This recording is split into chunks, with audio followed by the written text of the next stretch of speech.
Hello, welcome to nikshala.com, one-stop destination for study in Germany. Nikshala website સંપૂર્ણ રીતે બદલાઈ ગઈ છે, ટ્રાન્સફોર્મ થઈ ગઈ છે.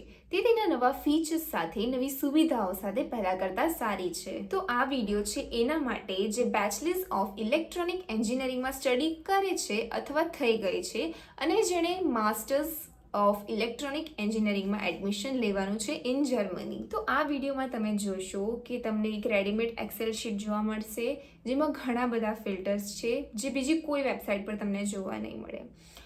ફોર એક્ઝામ્પલ તમે GR લઈ લો, GMAT લઈ લો, CGPA શોધવા માટે, GPA શોધવા માટે પણ ફિલ્ટર્સ નહીં મળે, પણ નિક્ષલા વેબસાઇટ પર તમને આ બધા ફિલ્ટર્સ મળી રહેશે. અને નિક્ષલાની એક યુનિક વાત એ છે કે તમે એ એક્સેલ શીટની અંદર તમારા મનપસંદ કોર્સ રિલેટેડ, મનપસંદ યુનિવર્સિટી રિલેટેડ, મનપસંદ સિટી રિલેટેડ તમે ફિલ્ટર એની અંદર નાખશો તો તમને રિઝલ્ટ દેખાશે. તમને જે યુનિવર્સિટી જોઈતી હોય અથવા કઈ સિટીમાં તમને એડમિશન લેવું છે એ તમે ફિલ્ટર્સ નાખશો એટલે તમને તમારા રિઝલ્ટ દેખાઈ જશે. અને આ એક્સેલ શીટ ફક્ત એના માટે નથી જેણે માસ્ટર ઇન ઇલેક્ટ્રિકલ એન્જિનિયરિંગમાં જવું છે, પણ તેના સિવાય for example quantum engineering, control system, information and communication, instrumentation, તો આ બધા એક્ઝામ્પલ્સ છે. જો તમે તમારું બેચલર્સ ઇલેક્ટ્રિકલ એન્જિનિયરિંગમાં કરીને આવ્યા છો તો તમે માસ્ટર્સ આમાં કરી શકો છો. તો જઈએ આપણે પહેલાં નિક્ષલાની વેબસાઇટ ઉપર. આ છે નિક્ષલાની વેબસાઇટ. આપણે હમણાં વાત કરીએ છીએ ઇલેક્ટ્રિકલ એન્જિનિયરિંગના વિશે. તો આપણે નીચે સ્ક્રોલ ડાઉન કરશું. નિક્ષલાની વેબસાઇટ ઉપર તમને ઘણી બધી સર્વિસ મળશે, તમે જોઈ શકશો એકવાર વિઝિટ કરશો એટલે. સ્ક્રોલ ડાઉન કરતા તમે અહીંયા જોઈ શકો છો, અહીંયા ફોલ્ડર છે બંડલ્સ કરીને, એના ઉપર ક્લિક કરશો. ત્યાર પછી આપણે એન્જિનિયરિંગની વાત કરીએ છીએ તો એના પર જશું, પણ એના સિવાય business and management and natural science વિશે પણ અહીંયા ઇન્ફોર્મેશન્સ છે અને બંડલ્સ છે. ત્યાર પછી આની અંદર છે એન્જિનિયરિંગની અંદર civil engineering, mechanical engineering, electrical engineering, aerospace engineering, computer science, biomedical engineering and architecture છે. ફિલહાલ આપણે ઇલેક્ટ્રિકલ એન્જિનિયરિંગની વાત કરીએ છીએ તો એના પર ક્લિક કરશું. તો ઇલેક્ટ્રિકલ એન્જિનિયરિંગમાં આપણે આ બંડલ પરચેસ કરીએ તો એની અંદર શું મળશે? તો એ હશે પર્સનલાઇઝ SOP એન્ડ LORs, જેના ડમી ડોક્યુમેન્ટ્સ તમને હું બતાવું છું. ત્યાર પછી છે પ્રોફેશનલ CV ટેમ્પલેટ્સ, જેનો ડમી ડોક્યુમેન્ટ બતાવું છું. A1 to B1 German course, university Excel sheet જે આપણે હમણાં આગળ જોઈશું, એન્ડ વિઝા કવર લેટર જેનું ડમી પણ હું તમને હમણાં બતાવું છું. અહીંયાથી બાય કર્યા પછી તમને જે યુનિવર્સિટી એક્સેલ શીટ છે એ કેવી દેખાશે એ હું તમને બતાવીશ. તો એકવાર તમે ઇલેક્ટ્રિકલ એન્જિનિયરિંગની ટૂંક લિસ્ટ પરચેઝ કરશો એટલે તમને તેમાં કંઈક આવી એક્સેલ શીટ દેખાશે.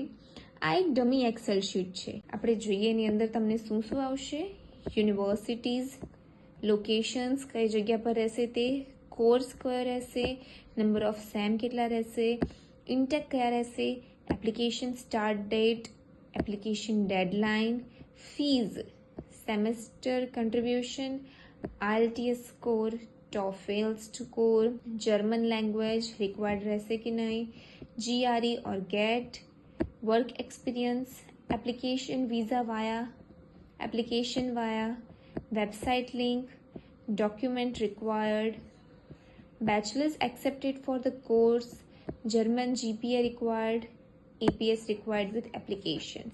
તો આ બધા ટોપિક્સ રહેશે તમને એની અંદર.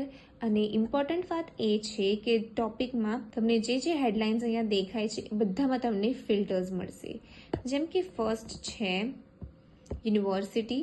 તો યુનિવર્સિટીમાં તમે જો પહેલેથી વિચારી રાખ્યું હોય કે મને આ યુનિવર્સિટીમાં જવું છે તો હમણાં તો રેન્ડમ યુઝ કરું છું અને ઓકે આપીશ. તો આ યુનિવર્સિટીનું લોકેશન ક્યાં રહેશે, કોર્સ કયો રહેશે, number of sem, intake, start date, deadline, fees, semester contribution, IELTS, TOEFL, આ બધી ઇન્ફોર્મેશન એ યુનિવર્સિટીમાં કઈ છે તે તમને અહીંયા મળી રહેશે. ઓકે, તેવી જ રીતે લોકેશન પણ તમે અહીંયાથી સિલેક્ટ કરી શકો છો. અહીંયાથી ક્લિયર કરશો, ત્યાર પછી અહીંયાથી તમે લોકેશન તમારી રીતે સિલેક્ટ કરી શકો છો.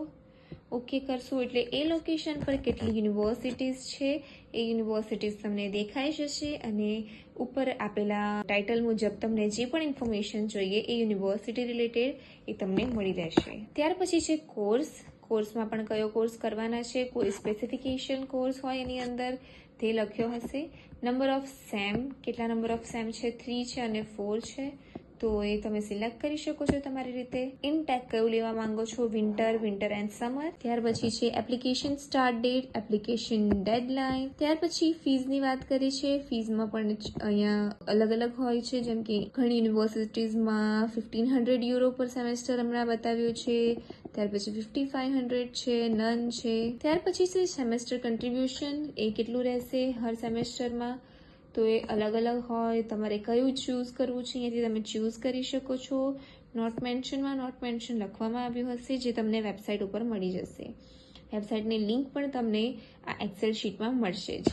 IELTS સ્કોર કેટલો જોઈશે, કેટલા બેન્ડ્સ ક્યાં સુધી રિક્વાયર્ડ છે તે મેન્શન કર્યું છે. ત્યાર પછી TOEFL સ્કોર જોઈશું આપણે કેટલો જોઈએ તે, એ પણ તમે અહીંયાથી સિલેક્ટ કરી શકો છો. ત્યાર પછી છે જર્મન લેંગ્વેજ રિક્વાયર્ડ છે કે નહીં, એ બધું જ અહીંયા મેન્શન કર્યું છે.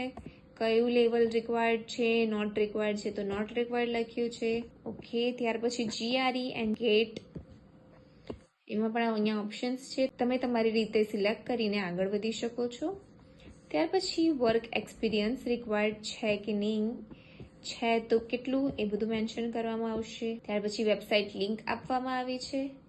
ત્યાર પછી જે ડોક્યુમેન્ટ રિક્વાયર્ડ, તમે કઈ યુનિવર્સિટી સિલેક્ટ કરો છો અને એમાં કયા ડોક્યુમેન્ટ રિક્વાયર્ડ રહેશે તે અહીંયા મેન્શન કરવામાં આવ્યું છે. ઓકે. ત્યાર પછી છે bachelors accepted for the course, તો કયો બેચલર એક્સેપ્ટેડ રહેશે તે કર્યું છે. ત્યાર પછી જર્મન GPA કેટલું રહેશે, કેટલું રિક્વાયર્ડ છે તે મેન્શન કર્યું હશે. તમારું કેટલું GPA છે એ હિસાબથી તમે અહીંયા સિલેક્ટ કરી શકો છો. જેમ કે મારું GPA છે 2.5, તો હું એ સિલેક્ટ કરીશ અને ઓકે આપીશ, એટલે મને ખબર પડશે કે 2.5માં મને કેટલી યુનિવર્સિટીઝ મળે છે, કયા એરિયામાં મળે છે, એમાં વર્ક એક્સપિરિયન્સ જોઈએ છે કે નહીં, એપ્લિકેશન વાયા શેનાથી કરવાનું રહેશે, પછી એમાં જર્મન લેંગ્વેજ રિક્વાયર્ડ છે કે નહીં. IELTS સ્કોરનું પણ હું અહીંયા ફિલ્ટર નાખી શકું છું કે મારો IELTS સ્કોર છે B2 લેવલનો, તો હું B2 લેવલ સિલેક્ટ કરીશ અને ઓકે કરીશ, એટલે ઓર ફિલ્ટર આવી જશે. ત્યાર પછી સેમેસ્ટર કન્ટ્રીબ્યુશન હું કેટલું આપી શકું છું. આ રીતે કરીને તમે મલ્ટિપલ ઓપ્શન સિલેક્ટ કરીને તમે તમારી પરફેક્ટ યુનિવર્સિટી શોધી શકો છો. ત્યાર પછી લાસ્ટ છે APS રિક્વાયર્ડ વિથ એપ્લિકેશન. તો APS પહેલાં જોબ માટે જ ઇમ્પોર્ટન્ટ હતું, પણ હવે એવું નથી. ઘણી યુનિવર્સિટીઝમાં હવે એડમિશન લેવા માટે પણ APS રિક્વાયર્ડ છે, તો તમે એના માટે પણ અહીંયા ફિલ્ટર નાખી શકો છો, રિક્વાયર્ડ ઓર નોટ રિક્વાયર્ડ માટે. આઈ હોપ તમને આ એક્સેલ શીટમાં સમજ પડી હોય. આ સિવાય નિક્ષરાની વેબસાઇટ પરથી તમે બંડલ તો પરચેસ કરી જ શકશો, પણ તમે specifically CV, cover letter, LOR, German course વગેરે પણ જો લેવા માંગતા હોવ તો નિક્ષરાની વેબસાઇટ પર તમને મળી રહેશે. તો આ હતું આજના માટે. વિડીયો પસંદ પડ્યો હોય તો લાઈક કરજો એન્ડ ફોલો ફોર મોર. નિક્ષાલાની વેબસાઇટનો QR કોડ તમને મળી રહેશે. ત્યાર પછી આ અમારું ઇન્સ્ટાગ્રામ પ્રોફાઇલ છે, એઝ વેલ એઝ આ બાજુ અમારું ફેસબુક પ્રોફાઇલ છે. તમે અહીં જોઈન થઈ શકો છો.